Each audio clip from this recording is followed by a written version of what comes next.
Muy buenas tardes, buenas noches o buenos días cuando me estén escuchando. Hoy voy a hablar del conductismo, esta corriente de la psicología que ha aportado tanto en muchas áreas, en la biología, en la educación, en la psicología, en la psicoterapia y en distintas áreas del conocimiento, porque de alguna manera fue la respuesta exacta al momento histórico como modelo o paradigma del conocimiento de ese momento histórico. Ha sido acusado de muy mala manera por las últimas corrientes educativas, pero sin embargo tenemos que reconsiderar lo que significa el conductismo, lo que significó y la importancia que tiene para la educación. Bueno, bien, vamos a colocar la presentación que nos permitirá entender este primer enfoque, una de las primeras fuerzas de psicología que nos habla de elementos claves de que todavía usamos y que podemos usar, y es bueno entender el conductismo tal cual como realmente es. Ese color que coloqué desde lo negro hasta lo claro, un poco para clarificar este enfoque. Bueno, tenemos de esos precursores o representantes del conductismo. Aquí tenemos a John Bradus Watson, y con esta frase quiero comenzar: dadme una docena de niños sanos y bien formados y mi propio mundo específico para criarlos. Y os garantizo que elegiré uno al azar y lo educaré de manera que se convierta en un especialista en cualquier ramo que yo elija. Cualquiera que sean sus aptitudes, inclinaciones, propósitos, talento o independientemente de quiénes sean su descendiente. Bueno, imagínense las consecuencias de lo que significa ese principio utilizado en educación, y lo vimos durante mucho tiempo. Bueno, la forma, la cárcel, la manera de hacer disciplina de la sociedad tiene que ver mucho con este principio, y bueno, se aleja totalmente de lo que hoy entendemos como neurodiversidad, pero sin embargo sigue siendo un principio para poder atender grupos grandes, pues aplana de alguna manera la didáctica y las herramientas de aprendizaje, pero podemos entrar en lo que dice allí. Pues no necesariamente, a lo mejor lo podríamos enseñar a elegir libremente, a descubrir su propio potencial, y no necesariamente a lo que el docente quiera o que se parezca. Por ahí hay una caricatura muy famosa que tiene ese, que la maestra al quien le pone 20 es a los alumnos que se parecen a ella.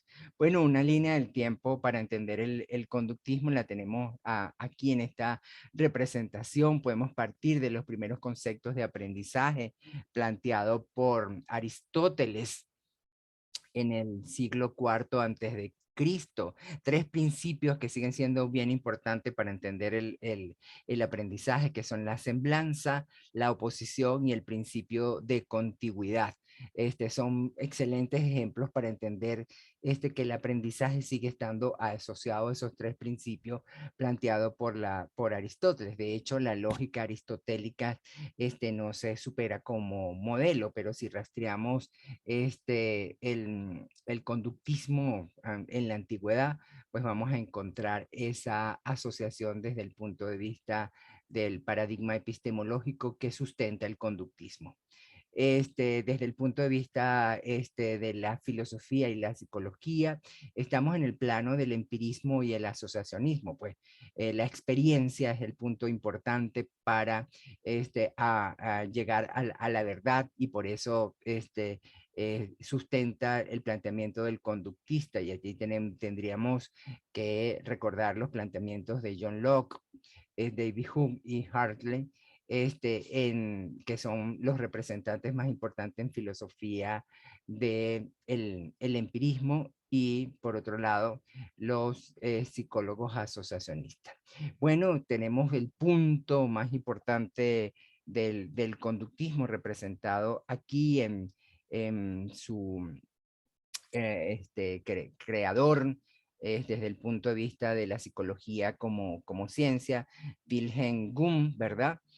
Porque, bueno, la psicología todavía estaba en este mundo de la filosofía y la psicología, como vimos en esos primeros capítulos, por cuanto su objeto de estudio no era un objeto de estudio medible, cuantificable, experimentable, y el paradigma de este momento era el paradigma positivista. Cuando Wilhelm Wundt define la psicología como la ciencia que estudia la conducta, inmediatamente eso da paso a la consideración del conductismo como fuerza de la psicología científica, y tiene sus máximos representantes en Watson. Para la parte de educación, Skinner, Hull, y el neoconductista Miller, Monwer y Stephen.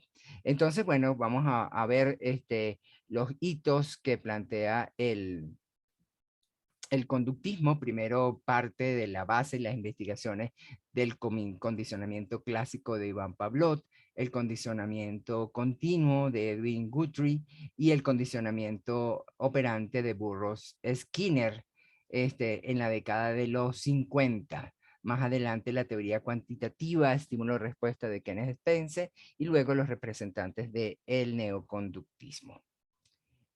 Tordai es un punto aparte por las leyes de aprendizaje que él plantea, y se le considera uno de los conductismos más importante, pero se le llama una teoría conductista conexionista.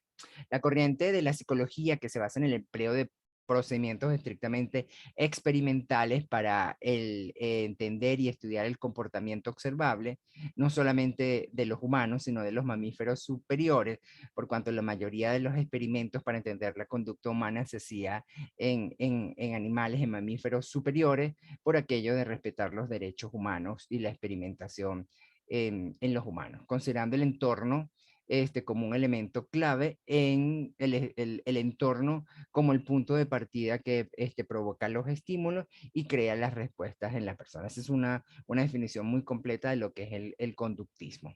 El conductismo es una corriente de la psicología, emplea procedimientos estrictamente experimentales para estudiar el comportamiento observable, como podemos ver en este mapa mental. Los antecedentes del conductismo son el asociacionismo, el empleo de elementos simples, porque por asociación se logra el aprendizaje, el funcionalismo, de alguna manera el conjunto de las partes, cómo funciona la sociedad y cómo se ajusta a normas y reglas, y por supuesto el evolucionismo darwiniano. John Watson es el primero en elaborar una teoría psicológica en términos de estímulo-respuesta. Todas las formas complejas de comportamiento tienen una base en esa fórmula del estímulo de la respuesta. Se analizan como cadenas de respuesta simples y que pueden ser observables y medidas. Por eso Watson, de alguna manera representa ese paradigma psicológico del estímulo-respuesta. El planteamiento clave del conductismo es la modificación de conducta. Muchos todavía utilizan esta técnica para tratar a niños con problemas, con dificultades de aprendizaje. Sigue siendo uno de los elementos claves para ayudar a mejorar el comportamiento de estos niños.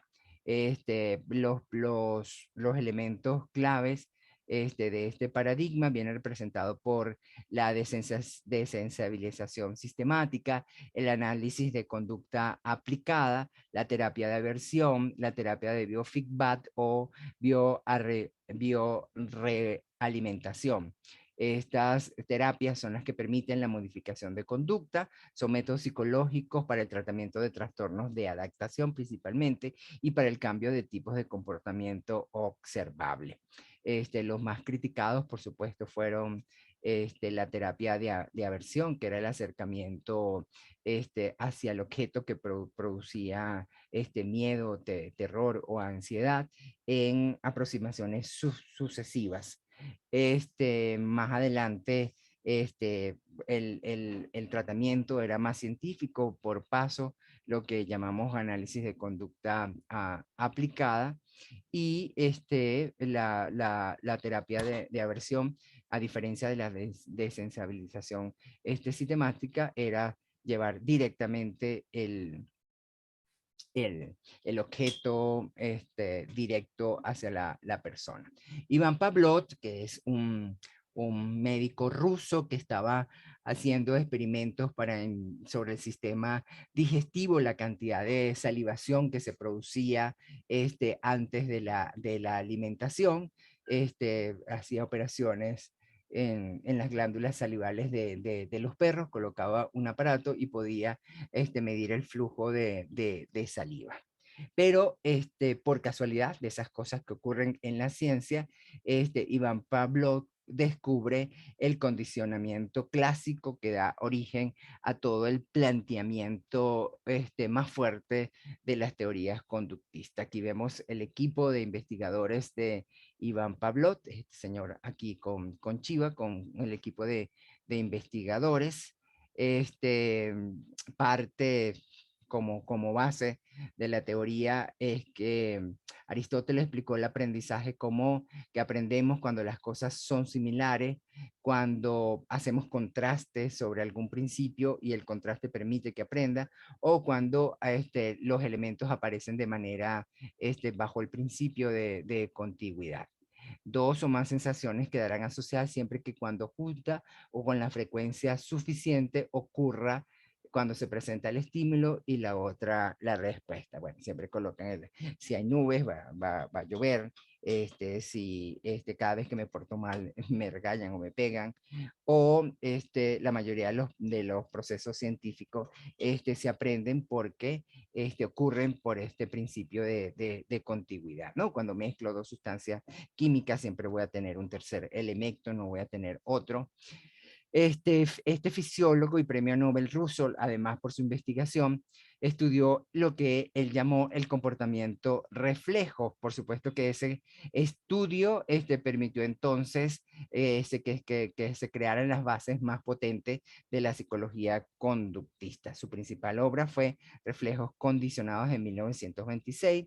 Descubrió el condicionamiento clásico porque cuando estaba investigando ese trabajo de la salivación, notó que los perros salivaban solamente con la presencia de los investigadores y le llamó la atención ese detalle como todo científico y entonces se puso a estudiarlo. Entonces lo llamó respuestas incondicionadas a estímulos incondicionados que son las batas de los médicos o las llegadas porque pues anticipaban de alguna manera que iban a comer. Entonces, la bata no era necesariamente la comida, pero producía ese principio que descubre Iván Pavlov es la base del condicionamiento clásico. Vamos a verlo por parte aquí. Antes del condicionamiento, la comida, cuando se tiene hambre, es un estímulo incondicionado. Es decir, salivas sin tener una condición previa, porque la comida es directamente ese estímulo incondicionado y se le llama respuesta incondicionada a la salivación. Como ocurre de repente cuando tienes ganas de orinar y abres un chorro de agua o notas cuando el parpadeo después de un golpe o los movimientos musculares al dar un toque en cierto sitio. Son respuestas incondicionadas del ser humano. Antes del condicionamiento, un estímulo neutral se relaciona con una respuesta no condicionada. Pues vemos, si yo toco el diapasón, pero no lo relaciono con nada incondicionado como una comida, tengo una respuesta no condicionada, pues no hay salivación. Luego, durante el condicionamiento, se van haciendo aproximaciones del diapasón, que es un estímulo no condicionado, con la comida coge el estímulo condicionado y se obtiene la respuesta de la salivación, que sería una respuesta incondicionada, como hemos venido viendo, hasta lograr que cuando toques el diapasón sin presentar la comida, se dé una respuesta condicionada, es decir, un estímulo condicionado, porque se condicionó a la comida, da una respuesta condicionada, que es la salivación, que era una respuesta incondicionada. Y bueno, ¿qué podemos decir? Lo que estamos acostumbrados, que venimos de escuela donde había timbre, pues a veces cuando escuchamos un timbre sentimos que ya es el recreo, pues esa es una forma. ¿Cuánto voy a sacar en esa materia? Las notas se transforman en un estímulo condicionado para muchas actividades de la escuela están montadas sobre eso. Entonces sería que cuando se asocia el reflejo incondicionado al reflejo condicionado, se refuerza. Si el estímulo no se refuerza o ejercita, el reflejo condicionado terminará por debilitarse y desaparecer. Lo que empezaron a aparecer como normas dentro del aprendizaje, como que hay que repetir el estímulo, vamos a hacerlo otra vez y lo vuelven a hacer, y la escuela se transforma de repente en toda un campo de aplicación de la teoría. Durante el condicionamiento clásico, Iván Pavlov y su equipo logró identificar varios tipos de fenómenos que ocurren durante el condicionamiento, como por ejemplo el sonido de una campana, pero hay otra campana diferente u otro sonido, se puede transformar en el fenómeno de la generalización. Es decir, todo lo que parece al estímulo condicionado se asocia. Puede ocurrir que un niño que se toque un toma corriente le da electricidad, que ahí hubo un reforzamiento por fuerza emocional, entonces no toca ningún otro enchufe. Logró entrenar a los perros para que discriminaran los sonidos, por ejemplo, o con luces de diferentes colores, a que solamente salivara cuando ocurría la presencia, por ejemplo, de un bombillo rojo frente a un bombillo azul. Entonces, bien interesante esa posibilidad que tiene el trabajo con el condicionamiento, y luego lograr que ocurra una conducta de extinción de la conducta con respecto al estímulo. Es decir, lo repites, pero como siempre estaba asociado a que le ibas a dar comida, de repente empiezas a darle hasta que ya no le das comida y desaparece el estímulo condicionado que había creado. Veamos ahora el más famoso de los conductismo. Más adelante vamos a ver el condicionamiento operante, pero podemos hablar primero de Tordai, que creó el conexionismo dentro de esta corriente. Este señor nació en Williamsburg y murió en Montrose en 1949. Fue un psicólogo y pedagogo estadounidense, uno de los pioneros de la psicología de la universidad. Se licenció en la Universidad de Wellington, donde también fue profesor, y completó su formación con un doctorado en la universidad, estudió en la Universidad de Harvard y terminó un doctorado en la Universidad de Columbia. Tiene unas obras que son muy importantes desde el punto de vista del aprendizaje, que es El animal inteligente, 1998, y uno de los clásicos o primer libro de psicología educacional en 1914. Los que planteó Tordai probablemente sigue siendo leyes que se cumplen o que pueden aplicarse cuando vemos las ventajas o la vigencia de la teoría conductista. Mediante sus experimentos de aprendizaje con animales principalmente, formuló su ley del efecto y los principios del refuerzo. Fue el primer psicólogo de la educación debido a que elaboró varios test de aptitud y de inteligencia. Hizo importantes contribuciones al estudio de la inteligencia y de la medida de las capacidades, a la enseñanza de las matemáticas y de la lectura y escritura, y a cómo lo aprendido se transfiere de una situación a otra, principios que todavía siguen vigentes.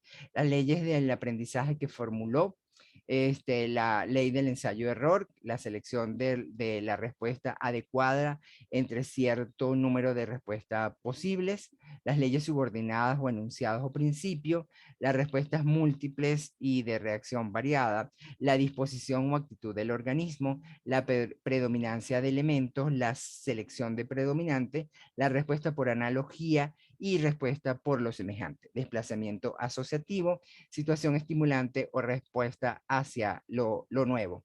Les recomiendo entonces que con el libro de Anita Wolfold, que está disponible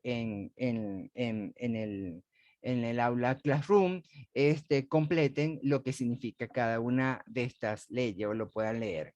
La ley del efecto: las conductas exitosas se retienen y se fijan, las infructuosas son olvidadas. Los efectos de los premios y los castigos. La ley de reparación: cuando una tendencia a la acción es activada mediante ajustes, disposiciones y actitudes preparatorias, el cumplimiento de la tendencia a la acción resulta satisfactorio y el cumplimiento molesto, por lo tanto, se refuerza la conducta o aprendizaje que se quiere mantener. La ley de ejercicio: las conexiones entre una situación y una respuesta se fortalece mediante la práctica. Ley del uso: y se debilita olvidando cuando se interrumpe la práctica. Todos los que somos docentes sabemos que después de unas vacaciones ocurre mucho la ley del desuso. Y en matemáticas es bien importante aplicar esta ley que los actuales neuroeducadores entienden muy bien, en el sentido de que hay que reforzar las conexiones, pero en este caso hablar de conexiones neuronales. Sus experimentos se basaron en meter un animal, gatos, perros o pollo, en una jaula de la cual podía escapar para llegar al alimento a través de estrategias de ensayo y error. En una de los enlaces que ofrezco, o pueden buscar en YouTube los videos de cómo entrenaron durante mucho tiempo estos animalitos, una palomita que es capaz de identificar una palabra, dar vueltas, agacharse para recibir el alimento. También identifica los problemas de aprendizaje.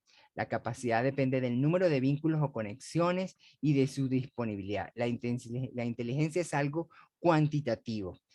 Creo que ese concepto sigue siendo vigente, porque mientras más conocimientos tenemos o práctica de algo, podemos identificar que hay un incremento de la inteligencia o de la capacidad para resolver problemas. En la práctica, la repetición por sí sola no modifica las conexiones, a menos que se presenten con refuerzo. Entonces, fíjense, una ley bien importante, o sea, simplemente repetir por repetir, a lo mejor llegas a lo que muchos criticaron, que no es del conductismo, que es el memorismo, sin la presentación de refuerzo, o sea, y probablemente no pasaba. Simplemente al momento, memoria a corto plazo, pero no avanzaba en el tiempo lo que quería que esa persona aprendiera. La motivación: la recompensa influye directamente en las conexiones vecinas y las refuerza. El castigo carece de un efecto debilitador directo correspondiente. O sea que él también notó que no necesariamente el castigo como reforzador negativo era un factor importante para que las personas aprendan, porque recuerda que la educación tradicional tenía mucho de esos elementos de castigo. Cuarto, la comprensión: el papel que desempeña la comprensión se reduce al mínimo, no porque sea indemostrable, sino porque proviene de hábitos anteriores, lo que explica, por los principios de asimilación o transferencia, importancia de la experiencia. Entonces, además que se aplican estos principios, es bien importante que el aprendiz comprenda lo que está aprendiendo y que simplemente es decir, que solamente sea una memorización sin comprensión. La transferencia, la reacción a las situaciones nuevas, se beneficia en parte por la identidad de las situaciones antiguas y por un principio de analogía descrito por la asimilación. Bueno, lo que nosotros solemos hacer, o que utilizan muchos profesores, es dar una clase básica y después mandar a hacer ejercicio, o cuando más adelante en alguna unidad los alumnos puedan hacer que ese conocimiento lo pueda aplicar en otra área, porque era por mecanismo de transferencia. El olvido: la ley original del desuso dio por hecho que el olvido se producía por falta de práctica en esta teoría, cuando hay otras razones para que se produzca. Le otorgó una especial insistencia a la medición del aprendizaje y su mejoramiento en las escuelas. Cuando se considera dentro del conductismo el uso de términos subjetivistas, lo apartan un poco de esta clasificación. Entonces, bien importante que para los conductistas todo tenía que ser demostrable, medible, y por eso las famosas pruebas, los test y las pruebas escritas, bueno, ya sabemos todo el aparataje que hizo el conductismo en las escuelas en cuanto a herramientas, técnicas y estrategias para evaluar. Enunció la doctrina de la especificidad. Se trata de reducir los aprendizajes a la mínima expresión y de allí lograr aprendizajes por conexión. Por ejemplo, para la enseñanza de la lectura y escritura, lo básico es la palabra. De unas palabras básicas se parte al proceso. Ahora vamos a ver el condicionamiento operante. Aquí podemos un representante bien fuerte que es Burro Frederick Skinner, de ese tipo de conducta. Continuó en los trabajos de Torday y difería de Watson sobre que los fenómenos internos, las emociones, también debían estudiarse por los métodos científicos habituales y experimentos controlados. Ya eso, estamos hablando de un aspecto grueso, no se logró hacer con todo el planteamiento que había hecho Skinner, o por lo menos él no logró hacer, o no tenemos este, ¿cómo es que se llama? Históricamente la contundencia de este planteamiento de Skinner. Aplicaciones prácticas de la psicología creó la educación programada que durante muchísimos años fue la encargada y la que llevó la batuta en todos los sistemas curriculares del planeta. Se montaron bajo esta perspectiva de la enseñanza programada. Todavía hablamos de programas, de etapas, de grado, aplicación, objetivos, contenidos, estrategias, evaluación. De origen a las técnicas de enseñanza, series de unidades de información, todo de forma ordenada y el aprendizaje progresivo. Defendía el condicionamiento controlado masivo en lugar de la educación actual, que sería también un condicionamiento masivo, pero descontrolado, como medio de control de un orden social dirigido a la felicidad del individuo. Eso es el principal principio que marcaba lo que quería decir es que no se justificaba que se condicionara masivamente a la población, pero en orden a lograr su felicidad. Muchos no están de acuerdo con este principio que debería revisarse desde el punto de vista moral. Es una foto joven de Skinner.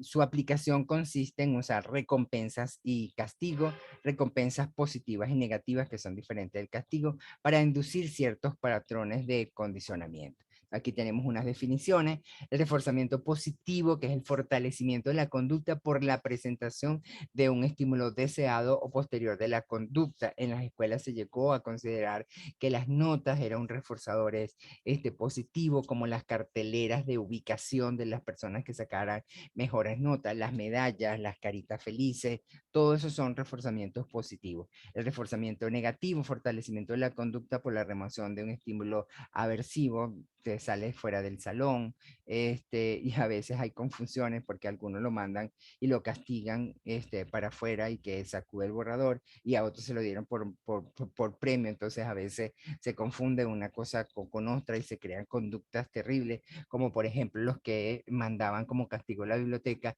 y finalmente la biblioteca debería ser un sitio no como castigo, sino para ir a investigar.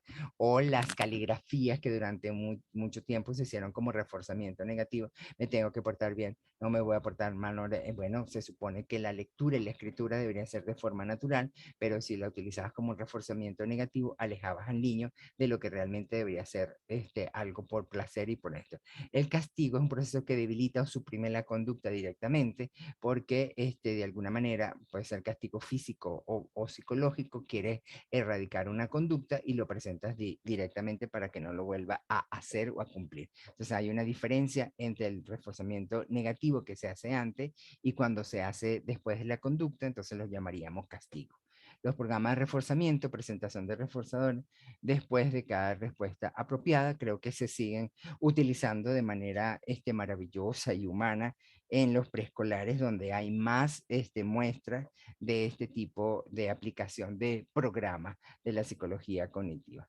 Por ejemplo, vamos a ver un paso, la modificación de conducta o el análisis de conductual aplicada, pasos que puede seguir un docente orientado, por supuesto, por un psicopedagogo o por alguien que sepa, que haya tenido formación en el conductismo. Aplicación de los principios conductuales del aprendizaje y la comprensión para modificar la conducta. Especificar con claridad la conducta que se ha de modificar y su nivel de arraigo en el alumno, errores en los resultados en el área de matemática, o que quiere estar en el patio jugando y no atender a las actividades del salón, o es que está aplicando bullying o chaleco a otro niño. Planear la intervención específica por medio de antecedencia, consecuencias o ambos, dar más tiempo de cálculo por cada problema resuelto en el caso de las matemáticas, o verificar cómo utilizar la ida a la cancha como un estímulo, como un reforzador negativo o positivo. Por ejemplo, si te quedas aquí, terminas esto, vas a ir a la cancha a jugar. O si sigues teniendo ese comportamiento y no quieres estar en el aula, entonces te queda prohibido que tú vayas a la cancha.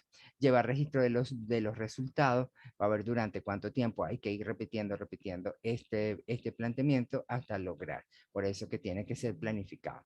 Los métodos para promover las conductas, reforzar con la atención del maestro, acentuar lo positivo, ignorar lo que quebrantan las reglas, es una recomendación actual de la aplicación del neoconductismo, es decir, el tiempo fuera, reforzar lo positivo y no utilizar tantos reforzadores negativos. Se debe hacer de manera sistemática, es lo más importante planteado por ello, contingente con la conducta debe decir específico, como que de alguna manera realmente para él sea significativo estar en la cancha o tener más tiempo para resolver los problemas matemáticos. Ser creíble y aumentar la confianza que puede repetir la conducta con el mismo éxito, es decir, que él puede hacer lo mismo que hace en la cancha con tanto placer, igual lo puede hacer en el aula con el aprendizaje que queramos reforzar. El principio de Premack, que lo elaboró Premack en 1965, otro conductista, afirma que una actividad que se prefiere puede servir como reforzador de otra menos preferida, como la abuela. Primero haz lo que yo quiero que hagas y luego puedes hacer lo que quieras.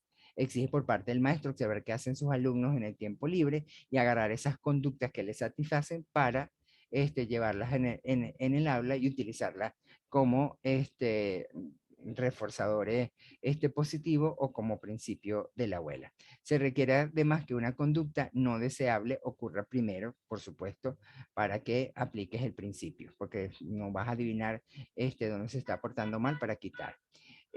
Moldeamiento, cuando el producto de sus trabajos no es lo suficientemente bueno, utilizar el proceso de aproximaciones sucesiva, por ejemplo, que implica reforzar el progreso en lugar de esperar la perfección.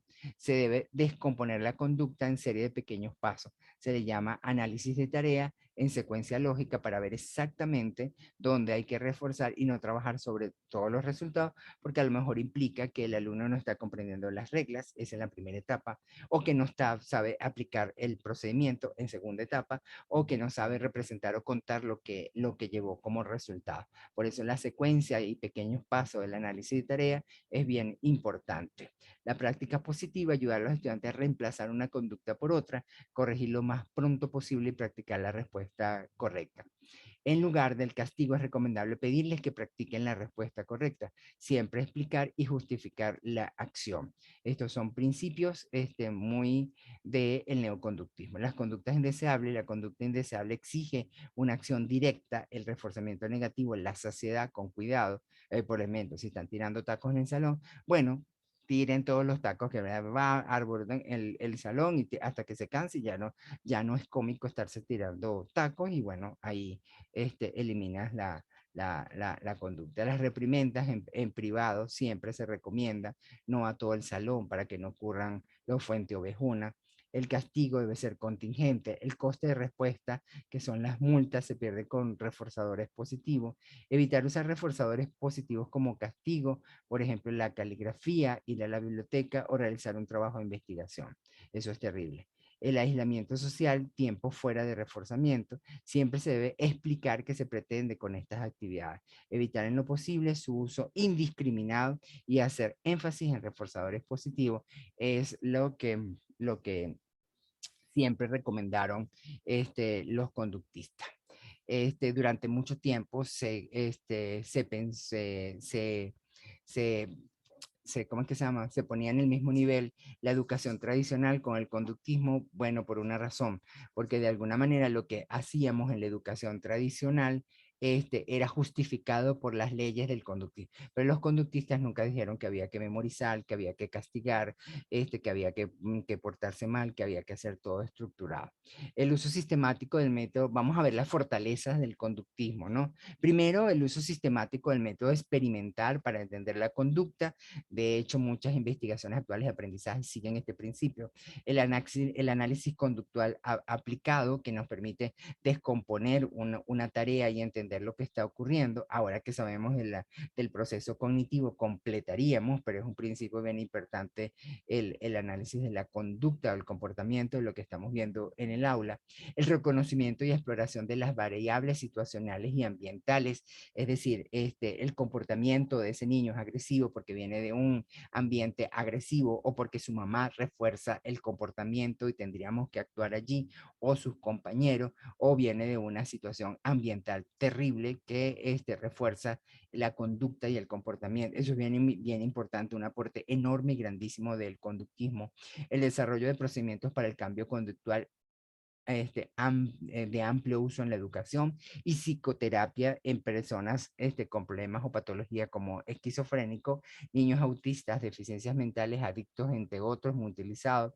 El más famoso es el método utilizado en los hogares CREAS para los drogadictos o en estos ambientes de recuperación por adicción al trabajo, a la sexualidad o a X situación.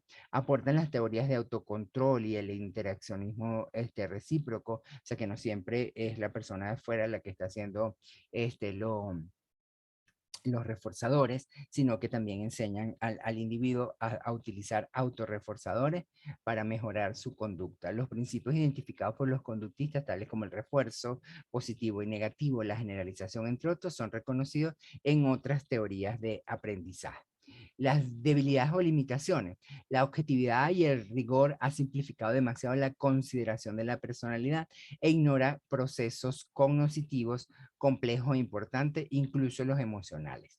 La experimentación con animales y su generalización directa sobre el comportamiento humano, que es más complejo que el de muchos animales como mamíferos superiores, por cuanto ellos no tienen cultura y nosotros sí tenemos cultura.